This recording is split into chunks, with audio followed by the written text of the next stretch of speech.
क्या आप जानते हैं एक चैंपियन को एक आम इंसान से अलग कौन सी चीज़ करती है? उसका देखने का नज़रिया, उसका ऑब्जर्वेशन। हेलो नमस्कार मानस मित्रों, एक बार फिर हाजिर हूँ आपके सामने रामचरितमानस की कुछ छुपे हुए ऐसे गुण लेकर जो हमारे जीवन में हम उतार लें तो हमारा कल्याण हो जाए। हम आज आदी हो चुके हैं जीपीएस के, हम आज आदी हो चुके हैं गूगल के। जब भी हमें कहीं जाना होता है हम गूगल मैप्स खोलते हैं सबसे पहले। क्या हमारे पूर्वज भी ऐसा करते थे? नहीं करते थे, जबकि उन्होंने कितनी बड़ी बड़ी खोजें कर ली। आप देखिए, कभी उन्होंने नए देश खोज लिए, नए प्रदेश खोज लिए, अपने व्यापार के लिए नए नए मार्ग खोज लेते थे वो। आखिर कौन सी ऐसी चीज़ थी जो उन्हें ये सब करने के लिए प्रेरित करती थी? सिर्फ और सिर्फ उनका ऑब्जर्वेशन। गौर करेंगे तो ये ऑब्जर्वेशन की कला हमें सिखाती है मानस, और मानस में कौन सिखाता है? श्री हनुमान जी।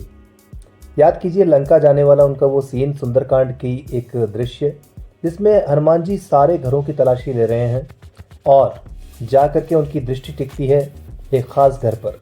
वो ख़ास घर है विभीषण का, और उस घर में उन्हें क्या नज़र आता है? चौपाई सुनिए। चौपाई कहती है कि रामायुध अंकित गृह शोभा बरनी न जाय, नव तुलसी का वृंद तह देखी हरख कपीराय। हनुमान जी ने बहुत अच्छे से ऑब्जर्व किया था। उन्होंने कहा इस एक पर्टिकुलर घर के ऊपर जो राम के अस्त्र शस्त्र हैं, धनुष बाण, वो अंकित किए गए हैं। साथ ही घर के बाहर तुलसी के नए नए पौधे लगे हुए हैं। ये काम कोई राक्षसी जो विचारधारा वाला व्यक्ति है वो नहीं करेगा।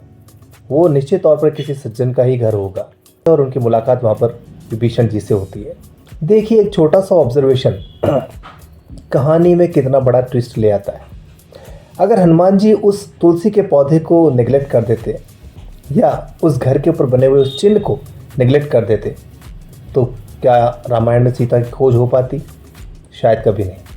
इसलिए कोशिश कीजिए कि जब भी आप जहाँ जाएं तो अपनी ऑब्जर्वेशन को बहुत मजबूत रखें। आसपास के वातावरण को, आसपास की चीज़ों को गौर से देखने की आदत डालिए। आपको जीवन के बहुत बड़ी बड़ी समस्याओं के हल चुटकियों में प्राप्त हो जाएंगे। बाकी बातें फिर कभी। फिलहाल जय सिया राम।